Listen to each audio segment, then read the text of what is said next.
मैं अभी कोई पार्टी नहीं छोड़ रहा हूँ। आप इस बात से अंदाजा लगा सकते हैं, जब मैं मंत्री बना था, सरकार बनी थी, इतनी भीड़ मेरे स्वागत के लिए जब नहीं आई थी।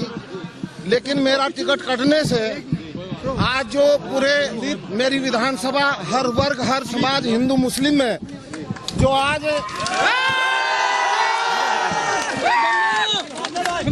सभी में और विशेषकर दलित समाज में जो नाराजगी है नसीमुद्दीन सिद्दीकी के खिलाफ, ये केवल नसीमुद्दीन सिद्दीकी द्वारा प्रायोजित मेरा टिकट कटवाने का काम किया गया है। मैंने कई बार से मैं मिला और उन्होंने मेरी तारीफ करी कि तुम्हारे क्षेत्र से बहुत भीड़ आई हो, तुम्हें बधाई हो।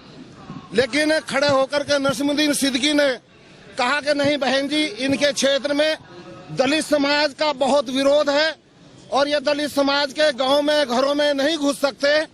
दलित समाज इनसे बड़ा खफा है, बड़ा नाराज है। मैंने कहा मंत्री जी, मेरे से दलित समाज बिल्कुल खफा नहीं है। दलित समाज तो मेरे लिए खून नछावर करने के लिए तैयार है, मेरी विधानसभा का नहीं, मेरे पूरे जनपद का। तो आप ये बात कैसे कह रहे हो? नसीमुद्दीन सिद्दीकी ने कहा कि नहीं बहन जी, मैंने दलित समाज के लोगों को गांव-गांव में जा करके, और ये नरेश गौतम जो हमारा जोन कोऑर्डिनेटर है, उसने भी कहा कि बहन जी हम दोनों गांव-गांव गए, गांव-गांव जाकर के हमने दलित समाज के लोगों को समझाया। जब जाकर के धर्म सिंह को गांव में घुसने दिया, नहीं तो दलित समाज के लोग ये कह रहे थे कि हम पत्थर मार करके धर्म सिंह की कार तोड़ देंगे, उसे भगा देंगे। मैंने कहा बहन जी ये बिल्कुल असत्य कह रहे हैं, ये झूठ कह रहे हैं, ऐसा नहीं है। मेरे दलित समाज के लोगों से आप जांच करवा लो अपने सूत्रों के अनुसार।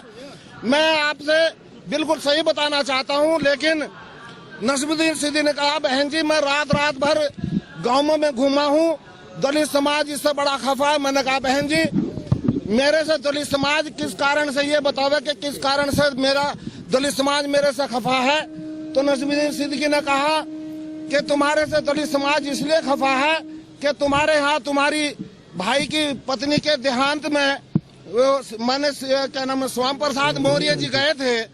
मैंने कहा बहन जी ठीक है, अगर मेरे से ये नाराजगी है तो 14 अगस्त को मेरे यहाँ श्याम प्रसाद मौर्य जी आए थे, तो 14 को मेरे खिलाफ कार्रवाई होती, मेरा टिकट कटता।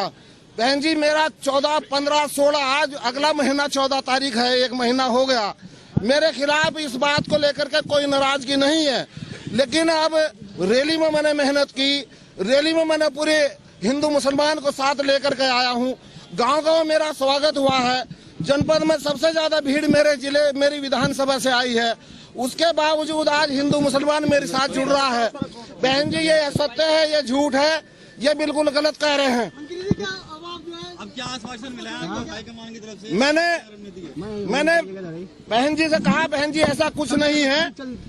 जब अगर मेरे से नाराजगी थी तो फिर मेरे से रैली में क्यों काम लिया गया? और मुझे तो अब भी ये नसीमुद्दीन सिद्दीकी साहब ये कह करके लखनऊ बुला करके बुलवाया था कि तुम्हें बहन जी इनाम देगी। मुझे नहीं पता था कि मुझे ये इनाम दिया जाएगा। बहन जी मैं आपका हूँ, आपका रहूंगा, लेकिन मेरे साथ ये अन्याय नहीं होना चाहिए। मेरे साथ क्या, मेरी विधानसभा के सभी हिंदू मुस्लिम दलित समाज के लोगों के साथ ये अन्याय होगा। बहन जी इस पर पुनर्विचार कर ले, अपने सूत्रों से अपनी जांच करवा ले। तो सिद्दीकी ने कहा बहन जी मैं 8 दिन पूरी जांच की है, इसे अगर तुम टिकट दोगे तो पूरे जिले की सभी विधानसभा सीटें बसपा हार जाएगी, इसलिए बहन जी इसे टिकट मत दीजिएगा। फिर बहन जी ने कहा भाई जब तुम्हारी इतनी शिकायत है तो मैं तुम्हें टिकट नहीं दूंगी, इसलिए मेरा टिकट काटा गया है और कोई कारण नहीं था और कोई मेरे पे इल्जाम नहीं था। फ्री में हुआ, इस बारे में मैं अभी कुछ नहीं कह सकता। ये तो आप मीडिया के लोगों को अपने आप जानकारी हो जाएगी कि कितने में हुआ कितने में नहीं, क्योंकि बहन जी जब मेरा टिकट काट दी मेरे सामने थोड़ा ही पैसे लेकर के टिकट करेगी, तो इसलिए मैं बिल्कुल कतई कोई ऐसा वो नहीं कहना चाहता। हाँ इतना मैं जरूर कहना चाहता हूँ, बहुजन समाज पार्टी का सिपाही था, अभी तक बहुजन समाज पार्टी का सिपाही हूँ। अपने दलित समाज के, मुस्लिम समाज के, अपने सर्व समाज के भाइयों से पूछ करके जो उनका निर्णय होगा, अब हम पंचवटी में जा रहे हैं।